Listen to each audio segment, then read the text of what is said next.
ओम प्रणाम भगवान। आज की बोध कथा का शीर्षक है काल की 4 चेतावनियां। भगवान इसमें सभी के लिए बहुत कुछ इशारा छुपा हुआ है और बहुत ही अद्भुत बोध कथा है। एक चतुर व्यक्ति को काल से बहुत डर लगता था। एक दिन उसे चतुराई सूझी और काल को अपना मित्र बना लिया। उसने अपने मित्र काल से कहा कि मित्र, तुम किसी को भी नहीं छोड़ते हो, किसी दिन मुझे भी गाल से धर लोगे।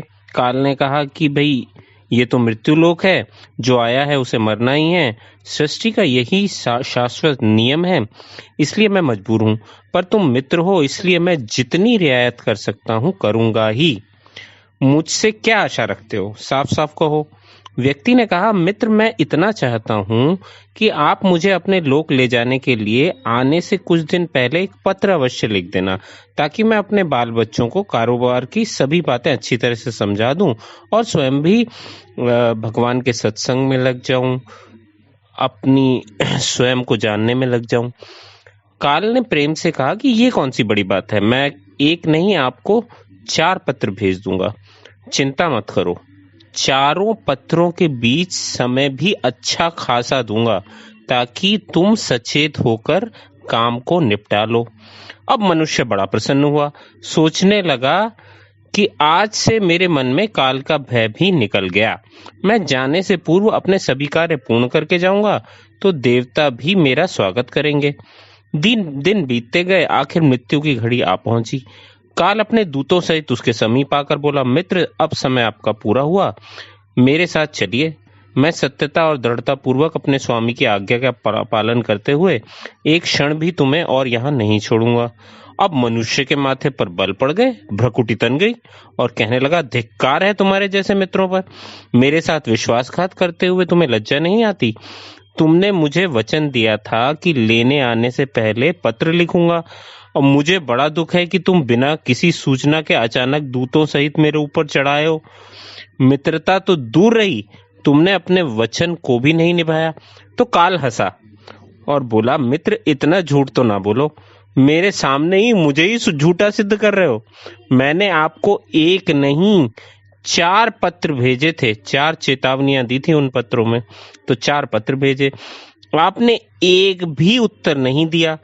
मनुष्य ने चौंक कर पूछा, भाई कौन से पत्र, कोई प्रमाण है तुम्हारे पास? मुझे पत्र प्राप्त होने की कोई डाक रसीद आपके पास है तो दिखाओ। काल ने कहा, मित्र, घबराओ नहीं, मेरे चारों पत्र इस समय आपके पास मौजूद है। तो मेरा पहला पत्र आपके सिर पर चढ़कर बोला, आपके काले सुंदर बालों को पकड़कर उन्हें सफेद कर दिया, और यह भी कहा कि सावधान हो जाओ, जो करना है कर डालो। नाम बढ़ाई और धन संग्रह के झंझटों को छोड़कर सत्संग में लग जाओ, स्वयं को जानो। पर मेरे पत्र का आपके ऊपर जरा भी असर नहीं हुआ। बनावटी रंग लगाकर आपने अपने बालों को फिर से काला कर लिया और पुनः जवान बनने के सपने में खो गए। आज तक मेरे श्वेत अक्षर आपके सिर पर लिखे हुए हैं, अर्थात आपके सफेद बाल। कुछ दिन बाद मैंने आपको दूसरा पत्र, दूसरी चेतावनी आपको आपके नेत्रों के प्रति भेजा। नेत्रों की ज्योति आपकी मंद होने लगी, फिर भी आंखों पर मोटे शीशे चढ़ाकर आप जगत को देखने का प्रयत्न करने लगे। 2 मिनट भी संसार की ओर से आंखें बंद करके ज्योति स्वरूप परमात्मा का ध्यान मन में नहीं किया। इतने पर भी सावधान नहीं हुए, तो मुझे आपकी दीन दशा पर बहुत तरस आया, और मित्रता के नाते मैंने तीसरा पत्र चेतावनी के रूप में भेजा। इस पत्र ने आपके दांतों को छुआ, हिलाया और तोड़ दिया। आपने इस पत्र का भी जवाब न दिया, बल्कि नकली दांत लगवाए और जबरदस्ती संसार के भौतिक पदार्थों का स्वाद लेने लगे। मुझे बहुत दुख हुआ कि मैं सदा इनके भले की चेतावनी देता हूँ, भले के लिए सोचता हूँ, और ये हर बात एक नया बनावटी रास्ता अपनाने को तैयार रहता है। अपने अंतिम पत्र के रूप में मैंने रोग, कलेश और पीड़ाओं को भेजा, परंतु आपने अहंकार वश सब अनसुना कर दिया। जब मनुष्य ने काल के भेजे हुए पत्रों को समझा, तो फूट फूट कर रोने लगा और अपने विपरीत कर्मों पर पश्चाताप करने लगा।